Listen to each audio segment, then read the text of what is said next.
The land explored by our ancestors extends from the Altai to the White Sea. The scientific expedition Trails of Nomads is set to unveil the path of our forefathers. A 3-year-long expedition heads for the west. A group of scientists led by a pilgrim of the 21st century, Saparis Kaka, visited more than 20 countries in 70 days. Watch an amazing story of a great journey in the program Trails of Nomads. In today's Trails of Nomads episode, when and why did the soldiers of Dashta Kipchak come to Belarus, who worshipped Bunak Khan and his army, Bonyak? Why did Napoleon Bonaparte recruit Tatars and Maluks to his army?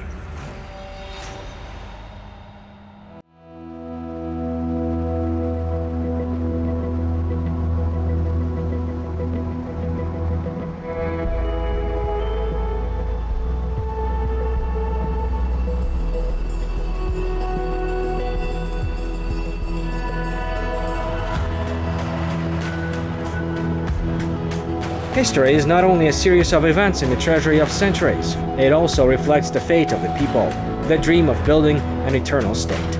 Therefore, to understand the present and build the future, it is important to disclose unexplored facts of history. Following the footsteps of ancestors, scientific expedition aims to unveil secrets of the past.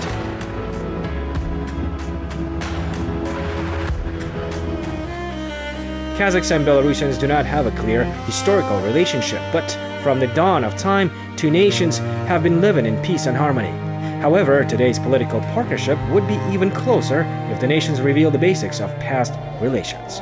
Our ancestors reached this territory in approximately 11th to 12th centuries for the first time. The beginning of the Mongolian conquest campaigns was a landmark event of this period.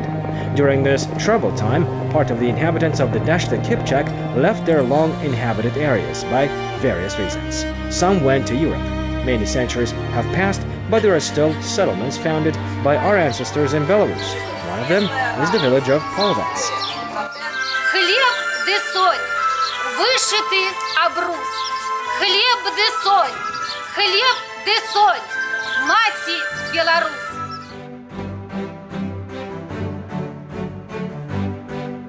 Inhabitants of Pogranichne village, located in the west of the Brest region, welcome participants of the motor fleet according to their national customs and traditions. Previously, the village was called Polovtsy. Most residents consider themselves descendants from the Polovtsy or the Kipchak people, and not without a reason. It was our ancestors who founded the settlements in these places. More precisely, the founder of the first settlement was Bunak Khan from Dashta Kipchak. Pogranichne villagers are proud of being descendants of the Kipchaks. Many of them study in detail and know their ancestry. Local secondary school has opened a small museum of local history that stores ancient maps and various objects of ancestral life, which are very similar to Kazakh ones.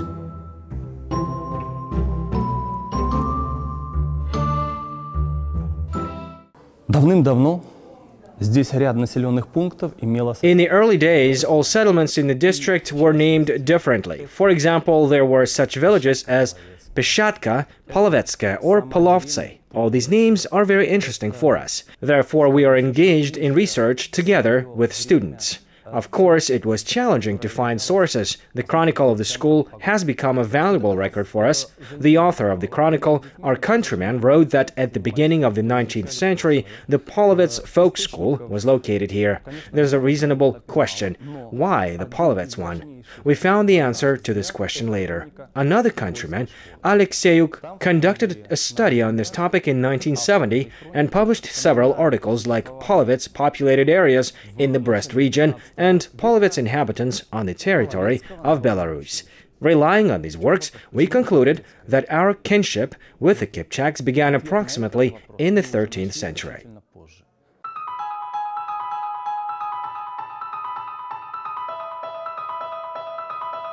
Pogranichne is a settlement located on the border. Polovets inhabitants resided in some areas bordering with Belarus, Ukraine, Poland, and Lithuania. Even local popular proverbs speak volumes. For example, the Polovets people had 7 villages and 1 ox. According to the documents found in the Belarus archive, the region was once called the Polovets district. All these data confirm that the Kipchaks were densely settled here.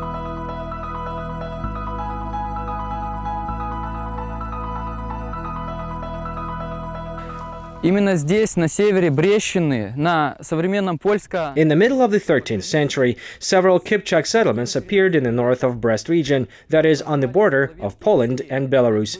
Scientific research and archaeological excavations evidence this. But what was the reason for the Kipchaks to come here? In 1223, the bank of the Kalka River in the Donetsk region saw a battle between the Mongolian army and the united army of the Kipchaks and Russians. In history, it is known as the Battle of the Kalka River. Prior to the battle, ruler of Galicia, Volhynia, state Daniel Romanovich asked for help from Deshta Kipchak warriors. Королю Руси Даниле Романовичу Галицкому.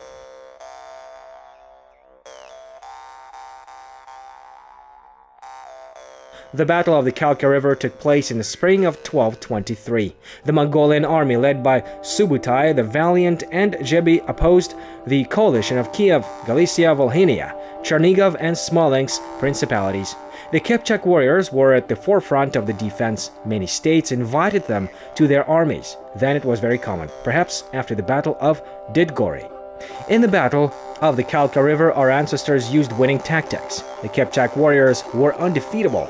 After the battle, Galicia-Volhynia ruler Daniel Romanovich showed all honor and respect to the Kipchaks. Some warriors were offered high ranks in the principality. Thus, the request for the help of rulers and the participation of the Kipchaks in the defensive battle with the invaders led them to the Belarus land. However, the battle ended in victory of the Mongol army. As a result, rulers of Galicia and Volhynia were obliged to pay tribute to Khan of the Golden Horde.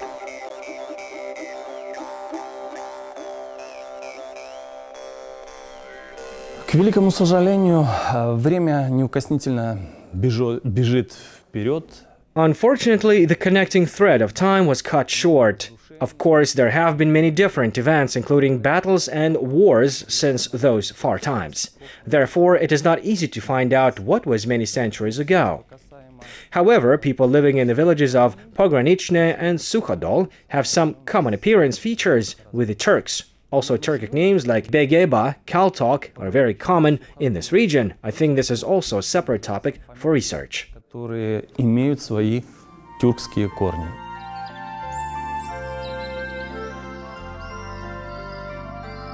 This hill near the Pogranichne village keeps many secrets. Here in the 19th century, a peasant named Konstantin Kunakovich found remains of a human buried with a horse. According to characteristics, the tomb belongs to the Kipchak warrior. Some scholars believe that this was the grave of the Deshta Kipchak Khan Bunak. Эта местность называется Баняк. Как известно, Баняк – это самый известный... This area is called Bunak. Bunak is the famous Khan of the Deshta Kipchak. He lived in the late 11th, early 12th centuries. His name was especially known on the territory of present-day Belarus, Ukraine, Lithuania, and Poland. Bunak Khan traveled to Byzantium, to the territory of present-day Russia and Kiev. At the beginning of the 11th century, Bunak and Tugur Khans helped Byzantium in the war against the Pechenegs. In general, Bunak Khan is often mentioned in the folklore of the Eastern Slavs. It was Bunak, the son of Yesil Khan, who elected Tuguril, who later became a famous ruler of the West Kipchak Association, who ruled the Kipchaks, who lived between the Don and the Dnieper rivers. In the Slav chronicles, Bunak is called Bonyak. In studies in the Kazakh language, Bunak is called Boynak. Of course, it is not so important how he was called then. In 1091, Bunak Khan supported Byzantium, assisting them in the war with the Pechenegs. In 1097, he defeated the king of Hungary, Koloman. Also, he made a march to Kiev, or rather Kiev, as it was called then. Soviet historian Lev Gumilov wrote much about his bravery and exploits. The battle in Kiev was not an aggressive campaign, but a retribution for betrayal. During the campaign of Bunak and Togar Khan to Bulgaria, their brothers Itlar and Khitan were treacherously killed by Pereslavl rulers. Thus, the once friendly ties between the two states turned into a bloody confrontation. However, Bunak did not touch the peaceful population of Khitan. He concluded an agreement with Vladimir Monomach. Bunak was a kind man and ruler, however, his military courage and skill astonished many. Before each campaign or battle, the Khan raised his head, looking up into the blue sky, and prayed to God. Some manuscripts preserve the answer to the questions to whom he prayed. How did he pray? And what words did he use? Of course, it is difficult to convey the exact content, but the essence is as follows. O Blue Wolf is my patron saint. My father took strength and energy from you. My patron saint, look after the sun. Goddess Umayana, support your child. By the end of the 11th century, the Hungarians, that is, the Magyars, had begun to convert to Christianity. At that time, Koloman was the Hungarian ruler. Taking advantage of the church influence, he conceived the idea of capturing the vast lands of the Kipchaks, who were pagans. At a time when this scenario was conceived, the Khan of the Kipchaks, Bunak, made a march to Kievan Rus. Vladimir Monomakh, who was looking for a way out of the situation during the troubled period, used the plan of the Hungarian king Koloman for his own purposes. He called Bunak Khan to war against the Hungarians, telling of the intentions of the enemy. Despite the strong desire to take vengeance on for the brothers, Bunak accepted Monomakh's proposal. So Khan thought first about his land and people. He defeated the Magyars, but after a while, however, like other peoples of the West, the Kipchaks also converted to Christianity and began to build churches. This temple was built 8 centuries ago in the territory of the Pogranichny village. Unfortunately, the building was not preserved. Мынау тас тұрған бұл шіркеуге кіретін жер. Ол кезде біздің бабаларымыз ислам дініне A place where the stone stands is the entrance to the temple. Our ancestors were Christians. At that time, virtually all Western nations were Christians. Now there are only ruins of the ancient church. Ол шіркеуден тек қана мынау кіретін тас қалған, одан кейін соның фундаменттерінің орны қалған.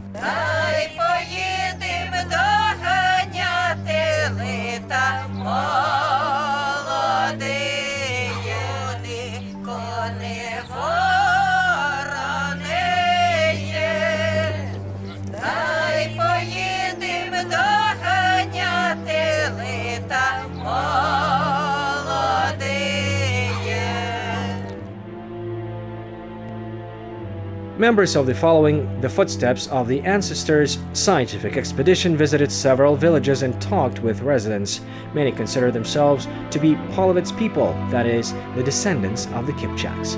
Of course, it is not scientifically confirmed. Therefore, scientists took samples of DNA from residents.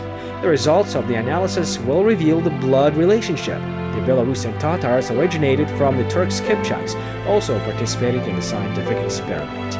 During the period of the Golden Horde in the 14th-15th centuries, an ethnic group, Tatars, was formed. Depending on the place of settlement, they were called differently.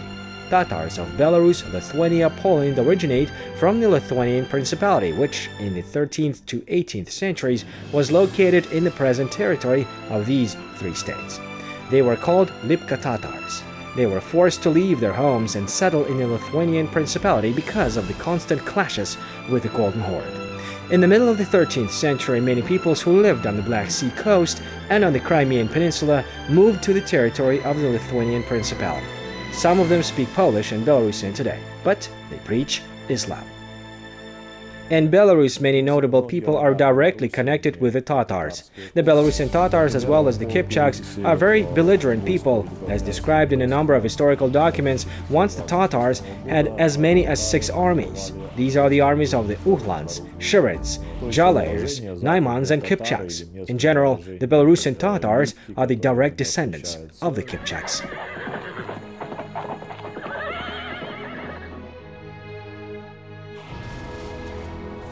This historical club, called Altyn Tumen, promotes Turkic culture and history. The club members are sure that the Kipchaks had a huge impact on the entire world civilization. For example, our ancestors were among the best in the art of war. That is why most of the European rulers asked the Kipchaks to help them defeat the enemies. This continued until the end of the 19th century. For example, Napoleon Bonaparte had a special army unit consisting of Tatars. All soldiers were good riders. Their uniform is similar to the uniform of the Egyptian Mamluks, formed by Sultan Baybars. Restoration of arms and armor of ancestors is one of the tasks of the military historical club Altyn Tumen.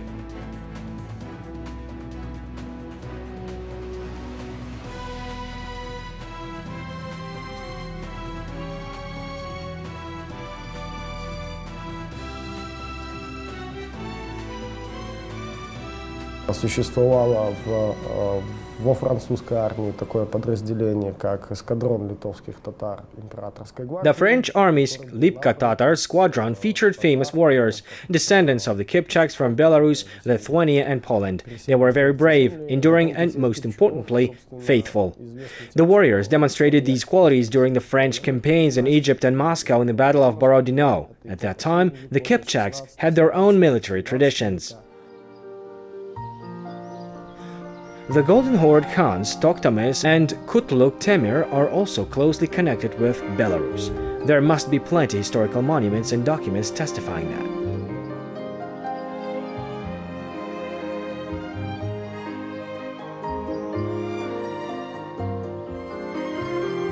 The West Kipchak Association significantly influenced Belarus. The Kipchaks have always been participants in major battles in this land and therefore could influence important decisions concerning the future of the Belarusian state. However, it is important to note that our ancestors were warriors and did not use their priority position. Lev Gumilov wrote that the Golden Horde considered the Kipchak state was perhaps the most humanistic state after the Arab Caliphate.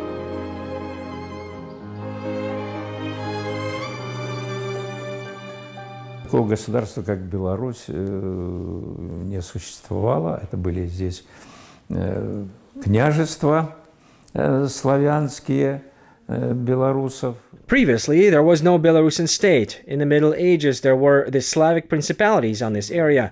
Belarus appeared after the Battle of Grunwald in 1410. In this battle, the Kipchaks showed their courage and strength. Thanks to this, the Respospolita won. As a token of gratitude to the principality, the Kipchaks were offered a land. Here, our ancestors built mosques and madrasas, preached their religion, their traditions. Thus, the Turkic culture spread on this land. Руководителя Тевтонского ордена фон Юнгена на поле боя убил. The Brest land also held defense of the 20th century. During the Second World War, many Kazakhs died on the Belarusian land, defending peace and freedom. Their heroism and dedication will forever remain in the memory of the people. The Minsk Museum keeps photos of our compatriots.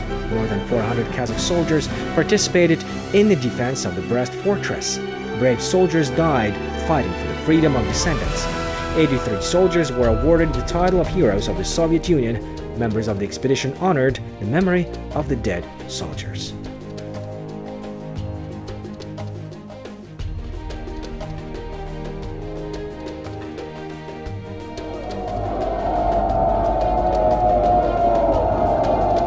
Қай жерге бармасаң да алдыңнан біздің бабалар шығады.